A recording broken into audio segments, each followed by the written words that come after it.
Hello and welcome to another edition of the Go Ballistic Transfer Special. It's just a few days until the window reopens and it's set to be a really exciting month as Hearts, Rangers and Celtic look to strengthen their squads ahead of the title run-in. Well, we're going to be discussing Rangers in this episode and I'm delighted to say joining me, Craig Turnbull, is SunSport's Roger Hannah. And Roger, Danny Rohl, how big a window is this for him?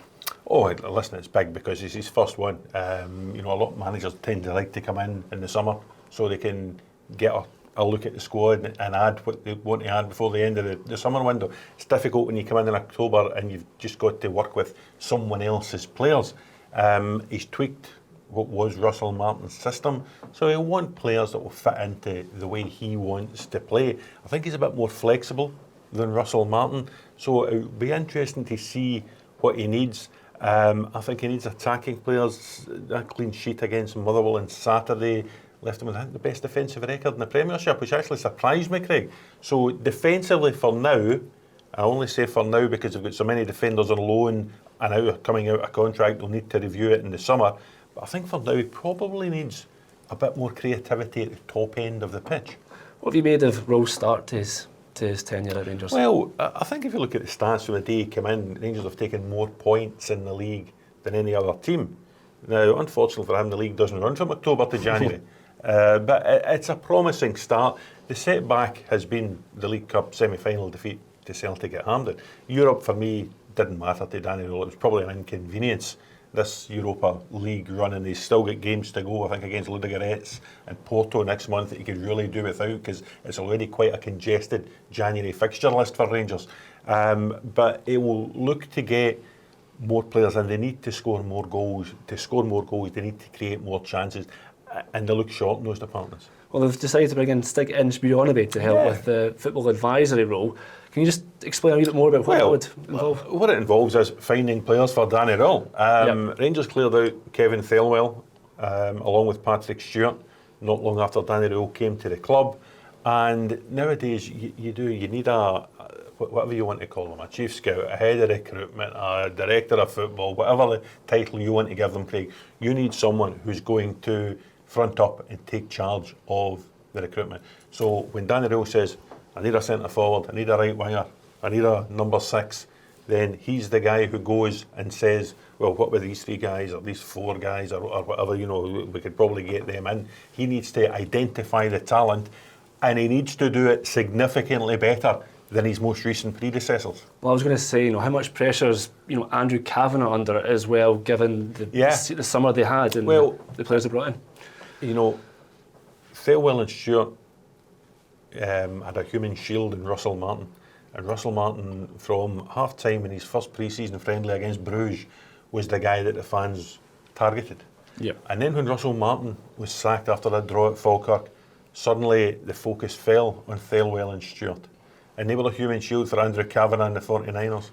And now they're sacked. People are beginning to look at Andrew Cavenagh. They're beginning to look at the decisions that he makes, the appointments that he makes. He's still only got an interim CEO, and just now Fraser Thornton's doing that job. He's only got an interim head of recruitment, if you like, because Stig Inge Bjornebye is only in a short-term contract for now. So these guys need to be more successful in their roles than their predecessors. And for Bjornebye, that means having a more successful January window than Kevin Thelwell had in the summer, because some of the recruitment in the summer, wow, you think of guys who cost a lot of money, Oliver Antman, injured just now, made no impact. Tello Ascardi did score the winner against Motherwell over the weekend, minimal impact. Nasser Giga, not really the impact that people were looking at. Max Aarons is another one who came with a big reputation, signed by Russell Martin, hasn't really done it. Joe Rothwell, I'm not even sure where he is now, probably sitting with Kieran Dowell and Robbie Matondo. So Bjornebye and Rohl together need to have a big January. They kind of focused on the English Championship and lower leagues in England for kind of the market in the summer. Do you think they'll look elsewhere now? Although they've been linked with Josh Windass. Where the players come from, to me, is less important than 2 things: their ability on the field, but also their character. Because a lot of the guys that struck me, and Russell Martin was a little bit like that as well, almost as if they didn't quite get it. If you're in that English Championship and you're at Stoke and you go and get a 0-0 at Preston, you get home very happy with yourself. If you're at Rangers and you go and get a 1-1 at Falkirk, people get sacked. And I think guys who have been brought up in the English Championship don't understand the win at all costs mentality. You know, they're quite happy to get a wee win at home, then maybe a draw away, then a draw at home, and if you can get another win away, then you've done quite well. They struggle to adapt, and you've seen it. I mentioned Kieran Dill, previous summers, Kieran Dill, Ben Davis, guys like that, who have come up and just not been able to handle it. So wherever the players come from, they need to have an understanding of the demands of winning games of football. You don't need to win them fancy, but you need to win them. In terms of the squad, you were talking about, you know, more creativity up top. Where else in the park do you see they kind of need to look at? Listen, you could almost get through the entire team, couldn't you? I mean, I mentioned the defence there. Of the defenders they've got at the football club, you know, Aarons is on loan, McGoma's on loan, Derek Cornelius, who's injured just now, is on loan, Jiga's on loan, James Tavernier is out of contract in the summer, John Souttar's out of contract in the summer, Craig. I know there's been talk of a new offer to him, but it's not been signed yet. You know, they'll almost need an entire new defence for the start of next season. So did they start looking at it now? The midfield area is not too bad in terms of almost defensive midfielders, if you like. Danny Rohl spoke about Nico Raskin being a number 6, probably Connor Barnes' best position as well. Diamande certainly isn't one that's going to create loads and loads of chances for you. So they're okay in that kind of holding role. It's just further forward. Gassama started really brightly. Mikey Moore has done it in flashes, but again, he's a lone player. He's going to go back at the end of the season to Tottenham, and they need more. The 3 strikers, I mean, there's a ridiculous stat that the Hearts centre halves, Finlay and Halkett, have scored more goals than the 3 Rangers frontmen, Chermiti, Majovski and Danilo. That says all you need to know. Well, could they bring another striker in? I mean, that's 20 million almost have spent up top there. Listen, they could. A lot will be about getting players out the door again. You wonder if the likes of Rothwell and Dowell, maybe others might go out on loan in the second half of the season. Guys like Matondo, could he go out on loan again if he's fit? And you do wonder if that, you know, a Danilo or somebody could go away on loan, and that would create the space for another striker to come in. I don't think there's a Rangers supporter rocking up for the home game against St Mirren tonight, any of the 50,000 who would say they don't need a striker. Yeah, and there was talk again of maybe Lawrence Shanklin, but that seems to be... There's more chance of them signing Lawrence Llewellyn Bowen.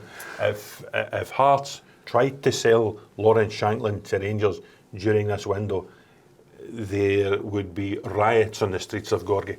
Rangers had their chance in the summer. They could have got him for nothing. They snubbed it. They made a gross error of judgment in the summer, both with Shanklin and with Josh Mulligan, and they're probably living to regret it.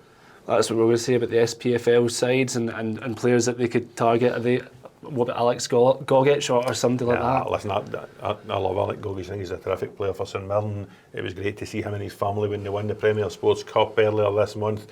But he's 31 years of age. I don't think he's necessarily what Rangers need. The left back area seems to be a kind of position. They've brought in Jayden Magoma, but you know, if he's young and inexperienced, they need to kind of bolster that kind of area, would you think? Left back's been a position that's been a problem for Rangers basically since Borna Barisic left the club.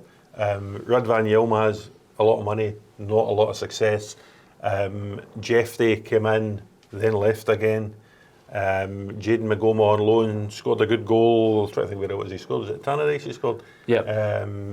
No, listen, he's only a young lad. It was probably too much to ask of him to come in his teenage years and make a big impact as a Rangers left back. But yes, it's an area that they need to look at urgently. One of the names that's been linked is Tuur Rommens from Westerlo.